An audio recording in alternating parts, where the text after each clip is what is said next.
मेरे पेशेंट्स भी जो आते हैं मेरे पास थोड़े ही समय में जवान दिखने लगते हैं, एनर्जी, क्योंकि उनकी एनर्जी बैलेंस होने लगती है। तो वो बहुत इंपॉर्टेंट है कि हम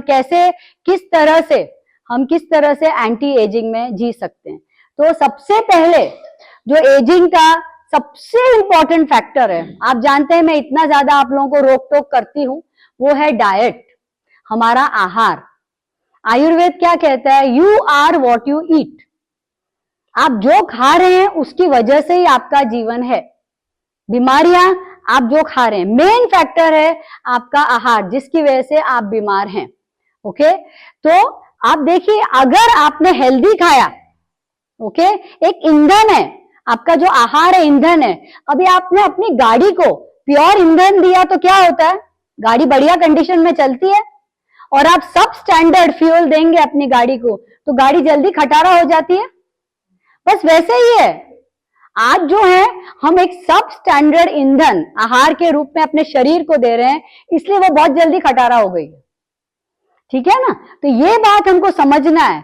और जो हम खा रहे हैं, जो सब स्टैंडर्ड खा रहे हैं, जो डेड फूड्स खा रहे हैं, उसकी वजह से हमारे शरीर में बहुत ज्यादा टॉक्सिक ओवरलोड है। सबसे ज्यादा तो ये टॉक्सिक ओवरलोड से फिजिकल बीमारियां तो तैयार हो ही रही हैं, साथ साथ में माइंड की। आपको मेजर आज 3 बीमारियां पता है जो आज बहुत ज्यादा फैल रही है और बहुत ही बैड कंडीशन में है लोग। पहले 70-80 में हमें बीमारियां होती थी तो पता नहीं चलता था, इंसान चला जाता था। पर आज 50 धीरे धीरे सारी जो क्रॉनिक बीमारियां हैं 30-25 ऐसे एज में हो रही हैं। डायबिटीज है, हाई ब्लड प्रेशर है, हार्ट डिजीजेज है, किडनी के मेरे पास इतने सारे केसेस आते हैं, रूमेटिज्म है, आज संधिवात है, अस्थमा है, ये सारी बहुत ही कॉमन बीमारियां हैं। और 3 बीमारियां जो है, अल्जाइमर, पार्किंसन और डिमेंशिया, आपको मालूम है कितने स्पीड से बढ़ रही हैं? 10 में से 1 जन को ये बीमारी है और इसका कोई बीमारी का इलाज नहीं है। पर ये जो बीमारियां हैं, इसका इतना पैथेटिक कंडीशन हो जाती है पेशेंट की कि देखा नहीं जाता है। और जितनी ज्यादा वो दवाई खाता है वो उतनी ज्यादा उसकी कंडीशन फास्ट डिटोरिएट हो जाती है। तो सबका कारण यही है आपका आहार। ओके, सेकंड जो मैं बहुत ही ज्यादा इंपॉर्टेंस देती हूं, मैं कहती हूं ageing starts from the legs. Please understand that. एक इंसान की वॉकिंग स्पीड से मैं बता सकती हूं कि ये कितना फास्ट एजिंग हो रही है इसकी। ओके, तो ये बहुत बड़ी फैक्टर है। व्हाई?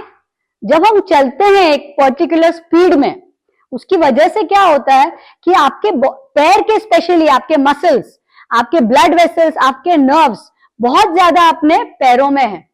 ओके, तो उसकी वजह से हमारा ब्लड सर्कुलेशन बढ़ता है। ब्लड सर्कुलेशन बढ़ता है मतलब क्या होता है कि ऑक्सीजन आपके शरीर के हर सेल में पहुंचता है। ऑक्सीजन आपके हर एक शरीर के हर सेल में पहुंचेगा तो क्या होगा? आपके बॉडी के सारे प्रोसेसेस अच्छे से काम करेंगे। और सबसे ज्यादा फायदा वॉकिंग का क्या है पता है आपको? ब्रेन फंक्शनिंग इंप्रूव होती है। हम सब जानते हैं कि ब्रेन हमारा राजा है। अगर ब्रेन डेड हो गया तो बॉडी डेड है ना। 20%, 20% अपने बॉडी का पूरा ऑक्सीजन आपके ब्रेन को चाहिए।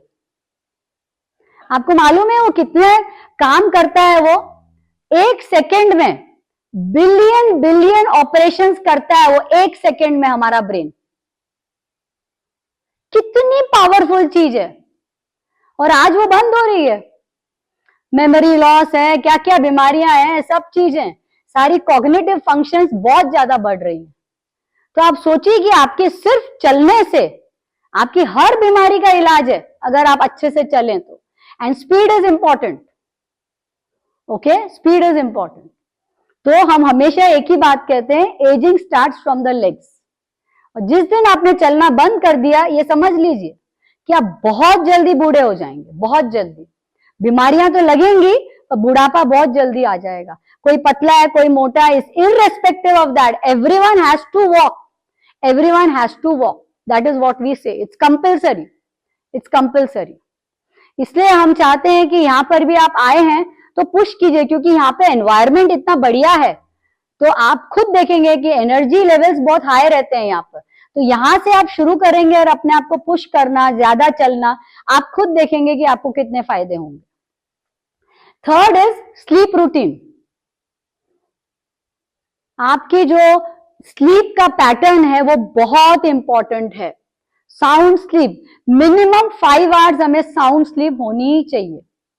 ओके, उसका कारण क्या है? क्योंकि जब हम सोते हैं साउंड स्लीप में, हाँ ऐसे ही नहीं अधमरी जो नींद होती वैसे नहीं, अगर आपको गहरी नींद में आप 5 घंटा भी मिनिमम सोते हैं तो हमारे ब्रेन को आराम मिलता है। क्योंकि जब हम सोते हैं तो बाकी बॉडी के फंक्शंस भी धीमे हो जाते हैं। तो ब्रेन क्या करता है दिन भर, जैसे मैंने बोला इतने सारे बिलियंस एंड बिलियंस ऑफ काम कर रहा है दिन भर, तो क्या हो गया, उसकी वजह से मेटाबॉलिक वेस्ट भी तैयार हो रहा है ना, टॉक्सिन्स भी ब्रेन में तैयार हो रहे हैं। तो वो टॉक्सिन्स को उसको साफ भी करना है।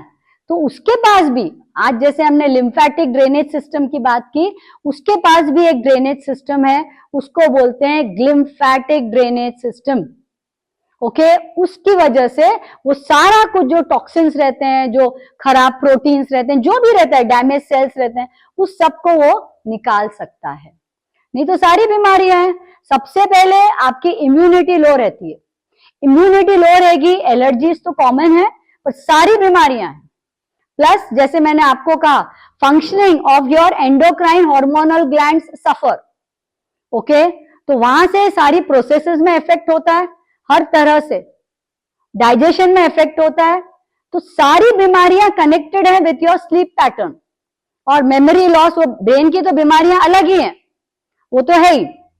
इसलिए बहुत इंपॉर्टेंट है कि हम लोग 5 घंटा, ज्यादा नहीं मैं कहती हूँ सोने को, मिनिमम 5 घंटा हमें साउंड स्लीप होनी ही चाहिए। एक पैटर्न बना लीजिए। हम हमेशा कहते हैं 10, 10:30 is the ideal time. Okay, it is the ideal time, उसमें हमें सोना ही चाहिए, कुछ भी हो जाए।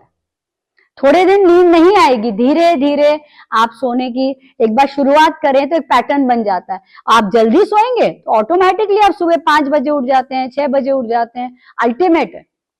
So this is what the body wants. आप बोलेंगे 5 घंटे, ओके मैं 1 बजे सोऊंगा, मैं 2 बजे सोऊंगा, उस हिसाब से मैं 5 घंटे सोऊंगा, नहीं। एक नियम भी है प्रकृति के, उसको हमको फॉलो करना है। कितने भी बड़े आप बिजनेसमैन हैं, घर में अपने टाइम पे आ जाएं, 7 बजे आ जाएं, अपना खाना पीना करके अपने टाइम पे सो जाएं। हम सबको कह रहे हैं, हमारे पास बड़े बड़े बिजनेसमैन आते हैं, हम सिर्फ एक ही बात करते हैं, आपको 10 बजे सोना है, वो कंपल्सरी है। आप खुद देखिए, थोड़े दिन तकलीफ होगी, पर वैसे ही आप जल्दी उठेंगे, उस हिसाब से आपकी एक्टिविटीज रहेंगी, तो ऑटोमेटिकली आपकी एक पैटर्न बन जाएगा। ये बहुत जरूरी है आपको एंटी एजिंग में रहने के लिए। बहुत जल्दी खत्म हो जाएंगे आप। Social connect, we all are social animals. ये रिसर्च ने बताया है कि जो अकेला रहता है, जो अपने में ही रहता है सेल्फिशली, वो बहुत जल्दी खत्म हो जाती है उसकी लाइफ। तो ये बहुत जरूरी है कि हमारा कनेक्शन हो। तो जब हम सोशली कनेक्टेड होते हैं सबसे, तो सबके दुख सुख में शामिल होते हैं, उनके साथ हम बांटते हैं दुख सुख, तो उसकी वजह से बहुत ज्यादा फायदे होते हैं। ओके, फिर आते हैं मेमोरी पावर। मेमोरी पावर तो यूज ही नहीं हो रहा है। आज हम देखते हैं 40 इयर्स के लोग, 30 इयर्स के लोग बोलते हैं मैं भूल जाती हूँ, ओके मुझे याद नहीं रहता है। बेस्ट वे मेमोरी पावर का है, पजल्स कीजिए, क्रॉसवर्ड्स कीजिए, नंबर्स याद कीजिए, फोन नंबर्स उतना तो कीजिए। 10 नंबर्स आपको याद होने ही चाहिए, आपकी इमीडिएट फैमिली का, कुछ फ्रेंड्स का, इतना तो कीजिए। लोग कुछ भी है तो आजकल पूरा इतना डिपेंडेंट है मोबाइल पे कि हर चीज में, कुछ शॉपिंग लिस्ट के लिए भी वो मोबाइल देखेंगे, पूरी लिस्ट बनाए। अरे याद करो, हर चीज को याद करो, पढ़ो। मैं तो बोलती हूँ बेस्ट चीज है रोज आधा घंटा कुछ ऐसी चीज पढ़ो जो आप लोगों के साथ शेयर कर सकते हो। Always read something positive, half an hour read. Reading makes it is best for memory. और उसको रिपीट करो लोगों के सामने, उनको सिखाओ, उनको समझाओ, कुछ चीज पढ़ो। ऑफकोर्स मैं तो बोलूंगी आप सबको कि सुजोग पढ़ना शुरू करो। It's one of the best therapies. मैं चाहती हूँ कि सब लोगों को सुजोग आए। और ऑटोमेटिकली आपकी capacity, reading capacity, learning capacity बढ़ेगी, क्योंकि वो जो मेमोरी का एरिया है वो खत्म ही हो गया। बहुत कम लोग पढ़ते हैं। आज वो जो पढ़ने का टाइम है वो किसने ले लिया है? इस मोबाइल ने ले लिया। और उससे क्या हो रहा है? आपका मेमोरी लॉस हो रहा है, याद रखिएगा, मेमोरी लॉस हो रहा है। एक तो रेडिएशंस आते हैं मोबाइल से जो सब कुछ सत्यानाश कर रहे हैं आज।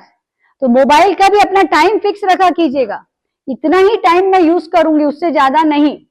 हम कहते हैं 8 बजे के बाद, अगर आप 10 बजे सो रहे हैं, 8 बजे के बाद डोंट यूज मोबाइल। आज ब्रेन ट्यूमर्स हो रहे हैं, हियरिंग लॉस हो रहा है, आईसाइट में प्रॉब्लम हो रही है, मेमोरी लॉस हो रहा है, हर चीज हो रही है। तो that is also ageing you at the fastest speed. तो मेमोरी के लिए आपको बहुत मेहनत करनी चाहिए। कोशिश करें, आजकल तो हर न्यूज़पेपर में कहीं पर भी पजल, क्रॉसवर्ड, क्या क्या आते रहते हैं आजकल।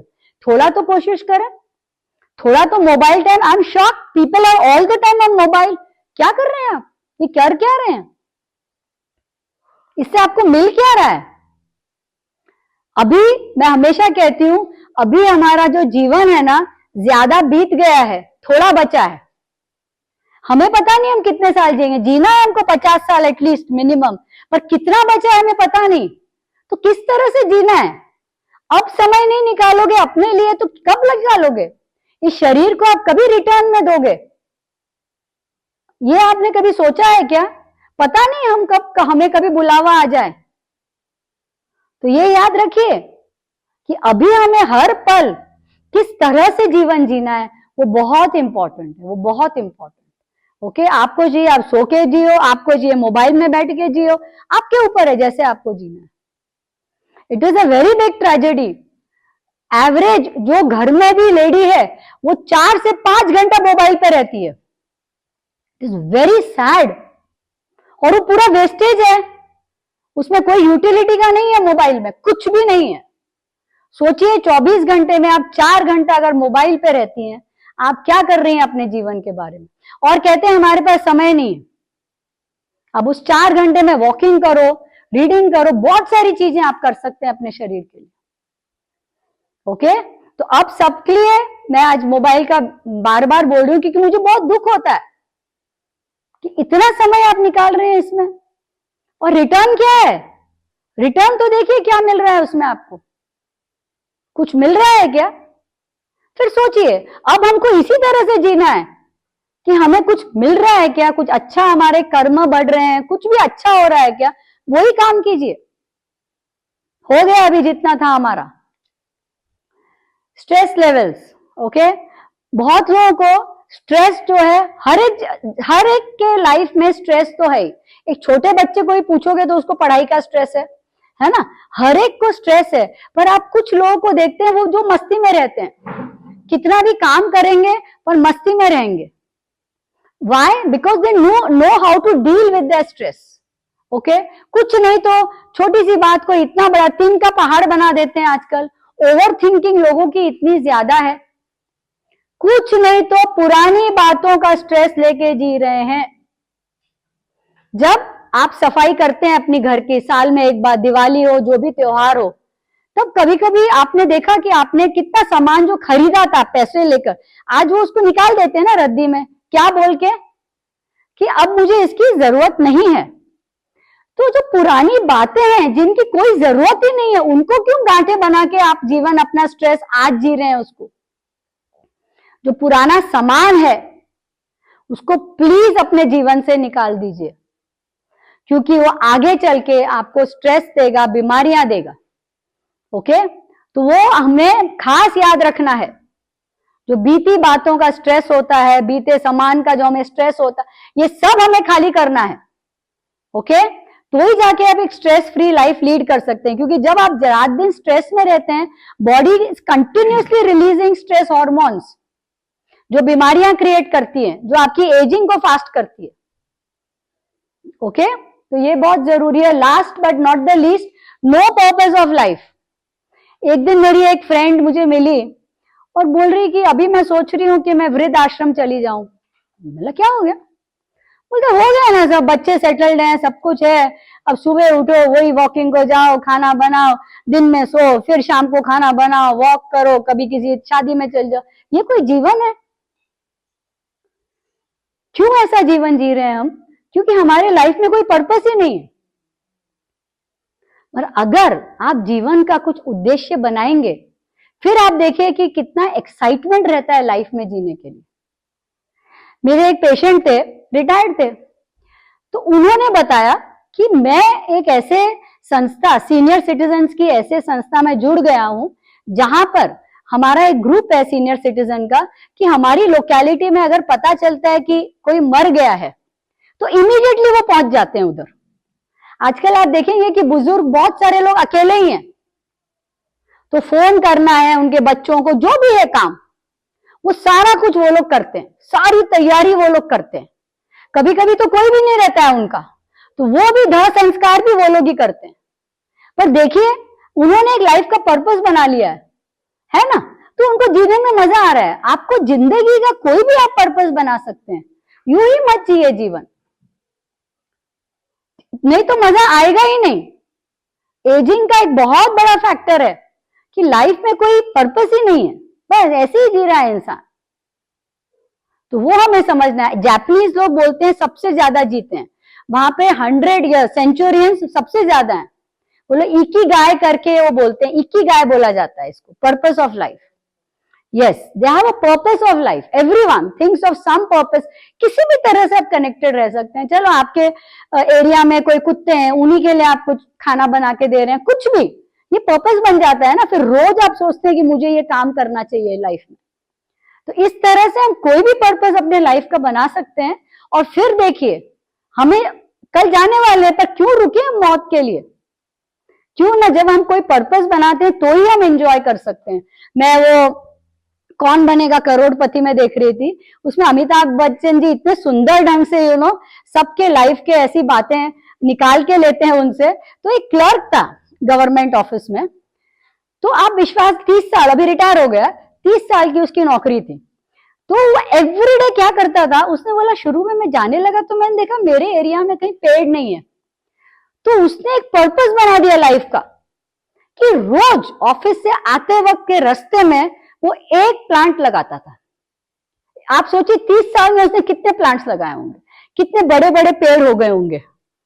तो देखिए, अपने ऊपर है कि हम किस चीज को अपने लाइफ का ध्येय बना दें और फिर जीवन बहुत मस्ती से बिता सकते हैं। तो उसको रोज एक्साइटमेंट रहती थी सुबह कि मैं ये प्लांट, पहले से वो नर्सरी से प्लांट्स लेके आता था, वो रेडी रखता था। सुबह उसका बाकी तैयारी के साथ वो प्लांट की तैयारी कि मुझे शाम को जाके प्लांट करना है उसको। तो एक ध्येय मिल गया उनको, तो एक आनंद हो जाता है जीवन में। तो हम सबको ऐसे ही नहीं जीना है कि हो गई हमारी लाइफ, चलो खाना पीना बनाया, बस ऐसे ही जी रहे हैं, ऐसा नहीं जीना है। हम सब एक्स्ट्राऑर्डिनरी ह्यूमन बींग्स हैं, हम सब इतने यूनिक हैं, हम सब के अंदर इतनी ज्यादा शक्ति है। तो और किसी कारण से हमें मनुष्य जीवन मिला है, दूसरा जीवन भी मिल सकता था ना, पर हमें मनुष्य जीवन मिला है। हम लोग एक्स्ट्राऑर्डिनरी बीइंग्स हैं। तो क्यों ना हम अपनी लाइफ को एक पर्पस के साथ फुलफिल करें, ठीक है ना। तो ये 7 ageing factors are very very important, ठीक है। शुरुआत आहार से, अभी समझे क्यों मैं इतने आहार की बात करती हूँ। एकदम एजिंग फास्ट हो जाती है, और सबसे पहले स्किन में फर्स्ट दिखती है, क्योंकि जो टॉक्सिन्स हमारी बॉडी से आप जो खा पी रहे हैं, उससे जो टॉक्सिन्स रिलीज होते हैं, वो जाके, मैं आपको एक साइंटिफिक रीजन देती हूँ, एक कोलेजन करके एक प्रोटीन है हमारे स्किन में, जो हमारी स्किन को, बोन सब जगह है, पर स्किन को इलास्टिसिटी देती है, स्किन को फर्म रखती है। अब जो भी टॉक्सिन्स जमा होते हैं वो जाके इस कोलेजन को डिस्ट्रॉय करते हैं। उसको डिस्ट्रॉय करेंगे तो हमारी जो स्किन है वो खराब, स्किन, बाल सब खराब होने लगते हैं जल्दी से। ओके, तो ये बहुत हम लोग को देख के पता चलता है इसका आहार कैसा है इंसान का। उसकी स्किन देख के, उसके बाल देख के हम इमीडिएटली बता सकते हैं कि किस किस्म का ये लोग खाना खाते हैं। ओके, तो ये बहुत जरूरी है, आहार से शुरुआत है, बहुत ही इंपॉर्टेंट फैक्टर है 7 एजिंग फैक्टर्स में।